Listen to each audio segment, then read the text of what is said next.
have some giveaway with my book for those who will ask. I don't know how to categorize it. Yeah, let's say a question. Maybe I need a it would be like randomly, but okay. I'm kidding. Really, really awesome. I think this is something that a lot of us needed. Thank you. And yeah, so I think personally grateful. I know it's hard for you to hear, but like I'm grateful that you got retrenched so that you can come. Like really, it was you were said, which is really cool. I guess there's so much out there, right? After reading the book, where do we start? Like, no, I'm kidding, but like, where does one start? Because there's so much out there, and you can immerse yourself in many different things, and you actually never complete much. Yeah. So like, what's your advice for us to just start, somewhere, somehow? I'm glad you answered the question partially. Start with the book, right? So that's the beginning. We all start with the book, okay? But what I can say is that, yes, there's a lot of information, like we're constantly being bombarded with information. Even me, sometimes I get overwhelmed. Okay? But here's the thing, rather get in bits than not get at all. So when you find the time, go online, find what is relevant for your industry, search on what is relevant for your industry. YouTube is a school on its own, Google is a school on its own. There are so many open-ended education platforms online that have different courses you can take. Udemy is an example. You can go on Udemy, maybe you're interested in data analytics or data science or whatever. You can find courses online that you can take. Some of them can be 3 months, some of them can be 6 months, and you pay for it. Because some people will be like, Unilever has to pay for it. So that they have an excuse that, you know why I didn't do it is because my employer didn't pay for it. No, some of you should be willing to pay for your own growth. Yeah. So I had no employer, okay? But somehow I've paid my way through. So yeah, I think, did I answer your question? Yeah, that is my suggestion really. It's better to take in bits by bits what you can take, find what is relevant for your industry, because there is so much out there. So try to like narrow it down to your industry and what is relevant for your career. Yeah.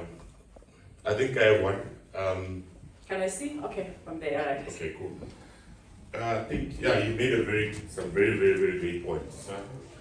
So I've been here for like 5 months now, right? And coming from outside, obviously you tend to see things because I've never been in Unilever or in this type of industry. Some stuff is shocking, some stuff is good stuff, excellent stuff that we're doing very well as an organization. So it's all well and good that we're talking digital disruption technology. And I think when someone for me was responsible for data science and analytics in the organization, we're still far behind, but I feel that we as an organization are at a point where we do understand reporting. We know about analytics, all this stuff. So my question to it is to how do we now take everyone along the journey? And I think it needs to, I get the employees get it. I think from a leadership perspective, how do we drive that mindset and cultural change to say, guys, it's not necessarily just about speaking about it in presentations and all these things. How do we now actually implement it on the ground with the people? Because if you go to any person with VP or EVP, they'll talk about digital, we need to be digital, we need to be agile. But practicality, I don't see it. So how do we change that from the top that they see that this works? I think for me, that's the question. Okay, great. Let me attempt and see if I can answer that question, because this one is coming from the leadership perspective. I have to be careful what I say. Okay, from the leadership perspective, I think that having a conference like this is the beginning. Organization is not yet ready or not wanting to go along, but finance is putting its hand up and we're committed to it. Okay. So that's one step of actually doing it, and you will see once the other function sees the benefit of it, they will come along. Absolutely. They will join the journey. Absolutely. So that's one way of doing it. Did that answer your question? Yeah, so organizing events like this is one way to get people's minds open, get people inspired and motivated to do something on their own, and where an organization have the budget to put in through people to educate. I mean, there's a quote that came online, I don't remember who it is from, but he said, a lot of organizations are holding back about empowering people, or maybe paying for people to go back to school because they are worried. What if we empower them and they leave? But there's one important question that organizations tend to forget. What if you don't empower them and they stay?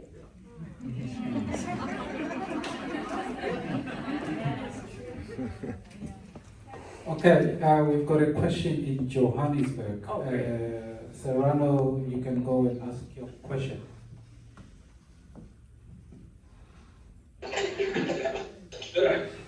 Okay, thanks, Bob. Hoping you can hear me. on that side. So I think just the question to Nicky is, for those of us who might not necessarily know of individuals or platforms to follow, right? Where would you best guide us to say, who can we follow? What are the platforms we can start looking at? As well as more personally, who was the person that you learned from the most? Okay, that's an interesting question. I never thought about that. Okay, my journey, it's one that it's not a normal journey for so many reasons. I stumbled into this. You know that people where they say you find your purpose, and for some your purpose find you. So this thing fell on my lap, okay, and I had no idea what to do with it. So for me, it wasn't like a particular person. I think it was more of the circumstances in which I found myself, and then I was forced to make something out of that. Just like maybe the saying, when life throws lemons at you, make lemonade out of it. I think that to me was more of the like what happened with me in terms of who inspired me in relation to technology or digital decision. I wouldn't think that there's any particular person. For me, it was something that when I threw myself online and I started researching and reading more on the on digital disruption or technology in general, I was just fascinated by the whole thing. So for me, that is really how it happened for me. And maybe for anyone sitting here, once you throw yourself, in that rabbit hole, maybe you might just be specifically about finance, you might realize just how fascinating it is. And you'll be like, wow, I can't believe I haven't been looking into this. So sometimes it might not be a person that will push you towards something. It might just be the circumstance in which you find yourself. And for me, it was more of my circumstances than an individual, impacting me and changing my mindset about this whole thing. So I hope I answered your question. Any more questions? Elvis? Is it me? Am I live? Am I live? But they can't see you. No, they can hear me. I'm the only one with a unique voice. Question. Based on your travel and experience, how conscious is the African continent around digital disruption? Are we far back? That's an interesting question. There are areas in which we are far back, and there are areas in which we are making progress. And I think for areas that we are really like behind, I would point it to the education system, right? My son came back home with a textbook that's written technology, like, you guys are doing technology.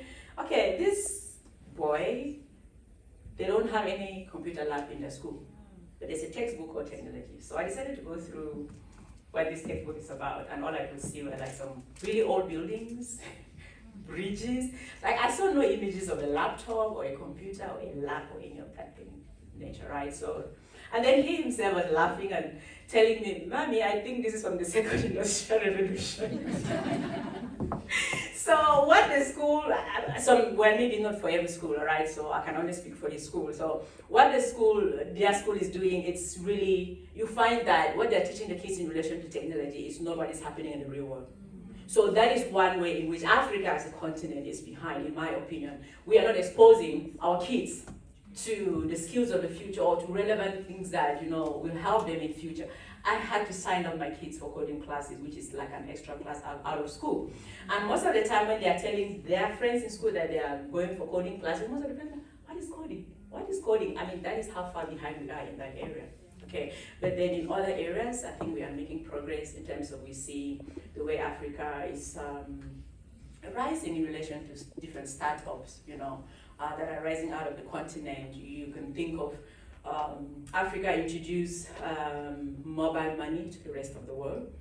If you think of M-Pesa from Nairobi, most people in the world knew mobile as a talking thing. You just talk to people with your phone. But Africa changed that. The innovation that came from mobile, when mobile landed in Africa, people realized that there was much more to mobile than just talking on the phone. And the same is happening with drones.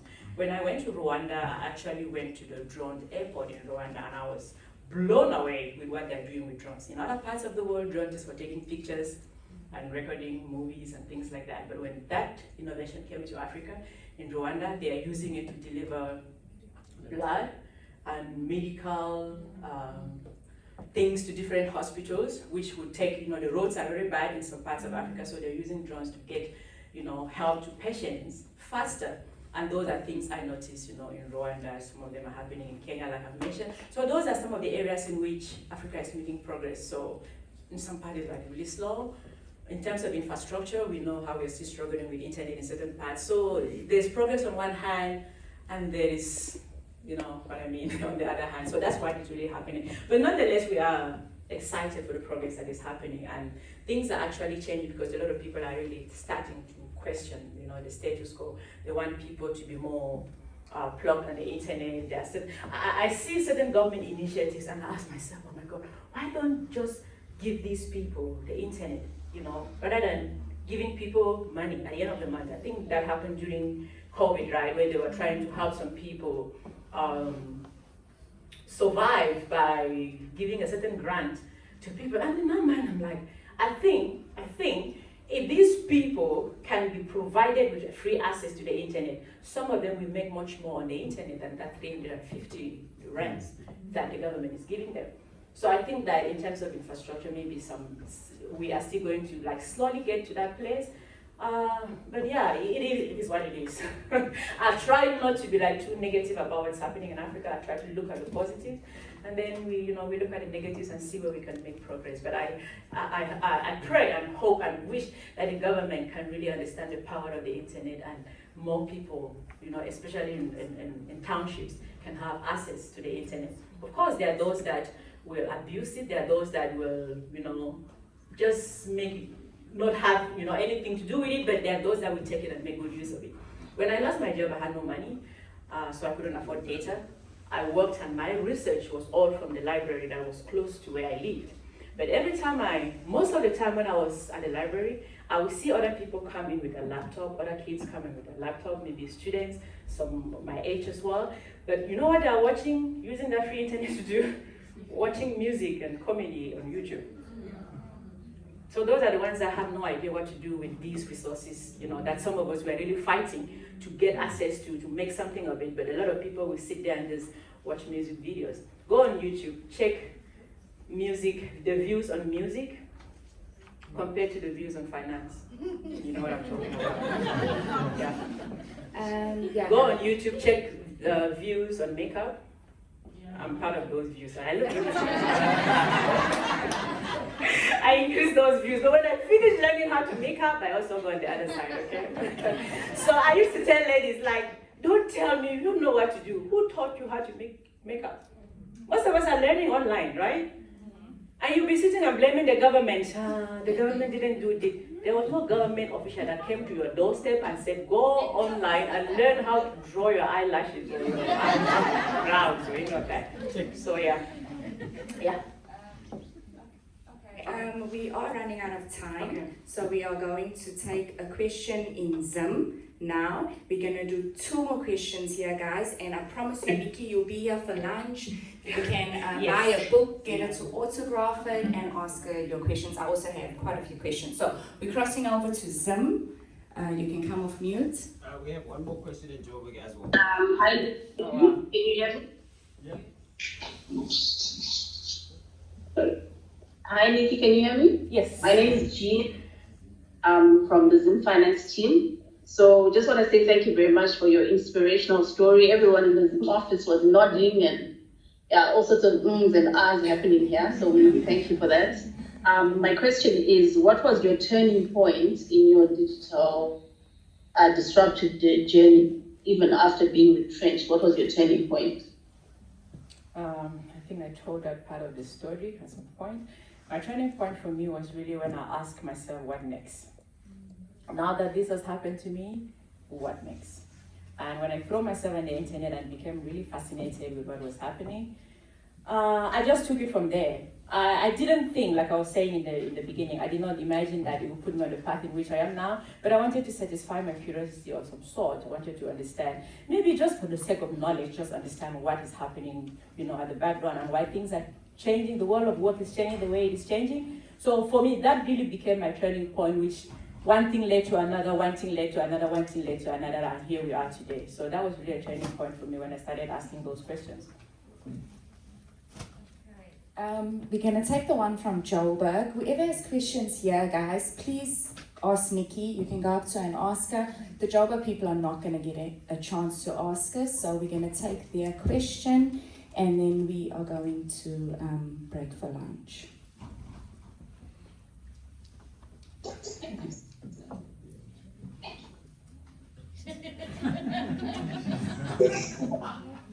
Okay, hi, Nicky.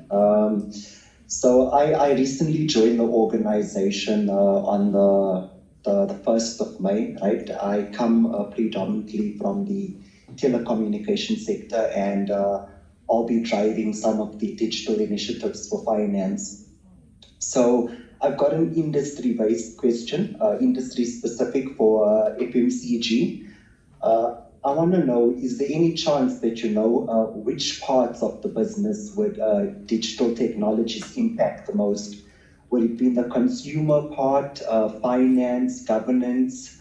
Do you have any knowledge of that sort? That's my first question. And then the second question is, as management, we can drive out digital technologies and training, but are there any indicators that we can measure a culture change from a workforce? So how to measure whether the workforce is responding successfully the way that we want to? Okay, those are really great questions. Let me attempt the first one.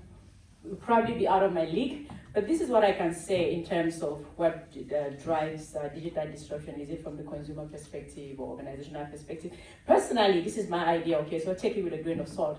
I think that consumers are really the ones driving this change to a larger extent, okay? Like I mentioned earlier, who wants to go to the bank and stand on queues? No one. There was a time where you could package anything and sell to consumers. But today, they go on Google, they check everything.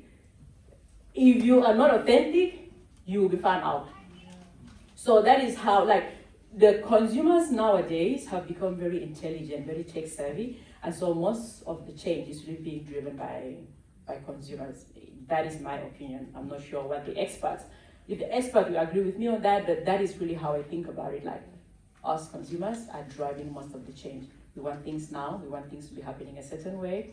We decide which brands, carries our values and the ones that don't, and then we engage with them and things like that. So consumers have a lot to do in this space of digital disruption. And the second question was how to measure the culture within an organization, right? Was that the second question? Yeah, oh, okay. Okay. When people start showing up to work on Monday morning and smiling, you know you're winning. You know you're winning. So I guess that's that for the segment. So any more questions? Okay, HR is like really wanting to ask their questions. The last question. So. Thank you. Thank you, Nicky, for sharing those soft skills and the importance of those soft skills in the business or within our organization or within us as individuals. If maybe you can share one advice that you individuals can use in order to find that balance between technical skills and soft skills, because some individuals can be good technically, but when it comes to the soft skills, you find that there's a gap. What are some of the advice that you can give to the individuals to make sure that they find that balance between the two? Okay, great. I think I kind of feel like I spoke about it within the talk, but I can still emphasize by saying, understand that being human is much more than having technical skills. Being human is much more than being the best employee of the year, or employee of the month, or employee of the week, however it's being categorized. It takes much more than that to be human. Learn to be a person that does not cause friction with other people as much as you can. I know that conflict is something that we cannot entirely avoid. It happens as we interact with people, but learn to handle it in a healthy way. From time to time, we're gonna mess up, we're gonna say things we shouldn't say, we're gonna do things that we shouldn't do, but as individuals, on your own, don't check what the next person is doing. On your own, decide that you're going to be a pleasant person to be around. You're going to handle your difficulties, in a more mature way. And for those that maybe they are not winning, like I mentioned earlier, therapy is not a weakness, okay? COVID-19 in general has done a number on all of us. I don't think there's anyone sitting here that has not been affected, you know, in mentally in some way by this whole COVID-19 thing and the lockdown and everything. So we are all a work in progress. So to find that balance, it takes awareness, self-awareness. The worst people to deal with are people who are not aware of how they come across. When you are not aware how you come across and how people perceive you, you are a real pain. So self-awareness is really the way to balance, you know, your technical skills and your soft skills. When you're self-aware, then you start asking yourself, how do I improve in this area? How do I grow from this place? How do I do this and all of that? So I think I hope I answered your question. There was supposed to be some giveaway. And everyone is just brilliant, so I don't even know who to give the books to. I'll sort that out. Great, thanks for saving me. That was going to be a hard one.